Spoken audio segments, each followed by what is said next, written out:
I remember it was summer, and he just threw this glass across the kitchen, and it didn't hit me, but it shattered behind me, and I remember thinking that it like very easily could have hit me. And that, calling me a whore, it didn't start with using the whore word, it was just comments until it would escalate. And then I started to notice the pattern of escalation where he'd throw glass or turn over a table. Then he would hit the wall, and then he'd hit the wall really close to my head. You know, like when I'm standing there, you know, just hit the wall, screaming at me. Then he would disappear and get clean and sober, and he'd come back and tell me that he was done drinking, he was over it, he was done, cleaned himself up, he'd done it before, and he'd do it again.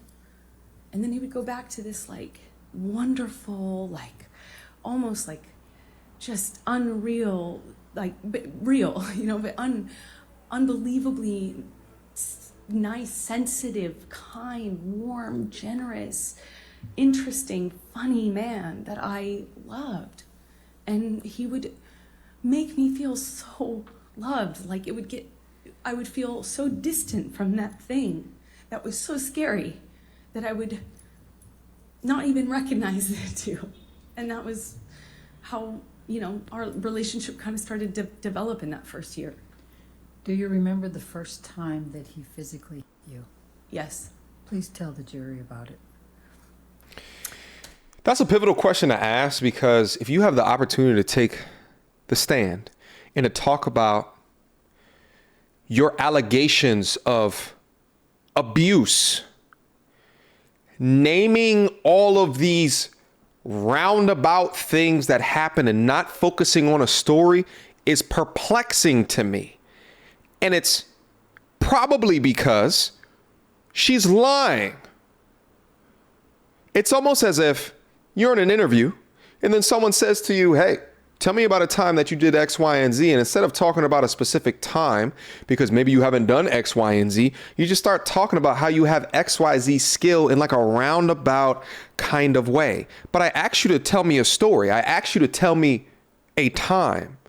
I need all of the body language experts on YouTube to go through this component, this portion right here, because I am just, for being a professional actress, that's the best that you can do. Let's hear the story. It's seemingly so stupid, so insignificant. I will never forget it. It changed my life. I was sitting on the couch, and we were talking. We were having. I will never forget it. Normal conversation, you know, just there was no fighting, no argument, nothing. And he was drinking, and I didn't realize at the time, but I think he was using cocaine because it was like there was a jar of cocaine out on the table. I realize that sounds weird, but it's sugar boogers they were talking about. An actual vintage jar of it. But I didn't see him. Was that Johnny Depp laughing? I didn't really factor that in. I just, you know, he's drinking and we're talking, and there's music playing, and he's smoking cigarettes, and we're sitting next to each other on the couch. And I asked him about the tattoo he has on his arm, and to me, it just looked like black marks. I didn't know what it said. It just looked like muddled, faded tattoo that was hard to read. And I said, "What does it say?" And he said it says wino. It says wino, and I didn't see that. I thought he was joking because it didn't look like it said that at all, and I laughed. It was that simple. I just laughed because I thought he was joking, and slapped me across the face. And I laughed. I laughed because she's looking around the courtroom for some validation towards what it is that she's saying. Pick up and notice that body language. She's looking in one direction the entire time, and then watch when she drops the bombshell. It says wino, and I didn't see that. I thought he was joking because it didn't look like it said that at all, and I laughed. It was that simple. I just laughed because I thought he was joking, and slapped me across the face. Bombshell. Now watch. And I laughed. Now she's looking across to see everyone's faces. Look. I laughed because I didn't know what else to do. I thought, this must be a joke. this must be a joke. Because I She's didn't know playing what a was character. going on. I just stared at him, kind of laughing still, thinking that he was going to start laughing too to tell me it was a joke.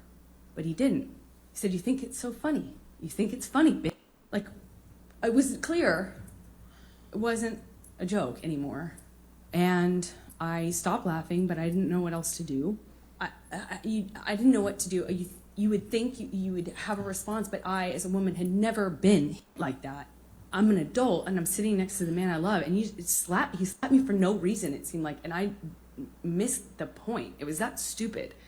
Second slap, I know he's not kidding, but I don't know what else to say or do, so I just stared at him. I didn't say anything. I didn't react. I didn't move or freak out or defend myself or say, "What are you doing? You're crazy." I just stared at him because I didn't know what else to do. And he slapped me one more time. Hard. I lose my balance. Here comes the At waterworks. this point, we're sitting next to each other on The edge of ultimate couch, trump card. on the edge of the couch. Look at.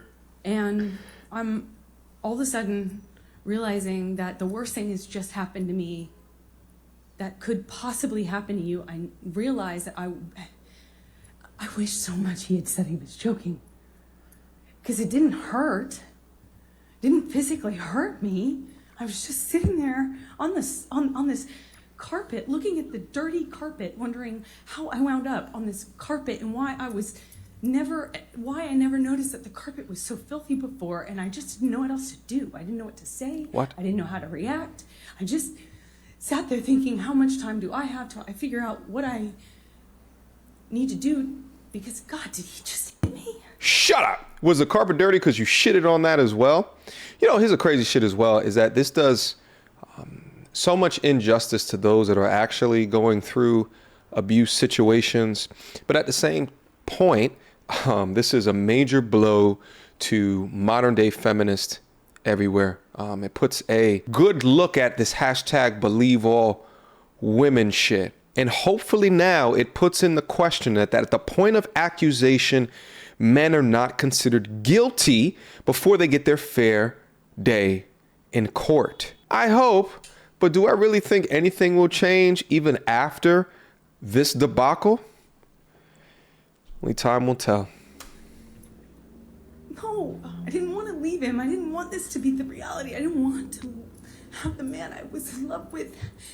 I know you don't come back from that. You know, I'm not dumb. I know you can't hit a woman. You can't hit a man. You can't hit anyone. You can't just hit somebody because I knew it was wrong, and I knew that I had to leave him. And that's what broke my heart, because I didn't want to leave him. Is there one tear? If I got up out of that room, I'd leave the best thing that ever happened to me.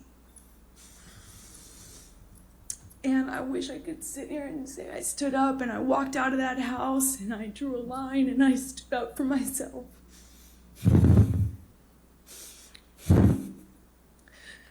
I was just looking at the dirty carpet, trying to will myself to get up, to walk out of the door because I knew I needed to. And I really slowly stood up, and I remember looking at him in the eye and just looking at him, frankly, because I didn't know what else to do. And before I know it, he starts crying. And, you know, like, I had never seen an adult man cry. I didn't even really see my dad cry at my grandma's funeral. You know, it's weird. And he's crying. Tears, just falling out of his eyes. He gets down on his knees and he grabs my hands and he's touching my hands and he's saying to me, "I will never do that again. I'm so sorry, baby. I put the f***er away. I thought I killed it and it's done. I thought I put the monster away and I've done it before. It's done." But on his knees. And I didn't have words. I didn't know what to say. I just remember thinking that it was just, he was crying. He seemed so sorry, but I knew I couldn't just forgive him because right? That means it will happen again, no? You know, like I've seen the health class videos, and I got up in my car, I walked to the car. Okay. I didn't say anything. I made a point. The health to class not videos? say, oh, it's okay or anything like that. I just didn't say anything. I went to the car. I sat in my car, and I felt like I sat there forever. I didn't want to turn the key. I just leaned my head up against the window, and I remember just seeing my breath on the windshield, you know, on the glass of the window of the door, just seeing my breath and trying to will myself to have the strength to know what I should do in this moment, because I was heartbroken. And I sat there for a long time, and I eventually turned the key and drove home. Shut up! I'm so happy that the entire internet is coming together to really speak about the bullshit of this particular case. She's having a hard time proving any of the things to substantiate it with any of the evidence, unlike Johnny, because it's not true. The psychologist talks about how she exaggerates her claims. They've got her on tape being abusive. She defecated in their bed.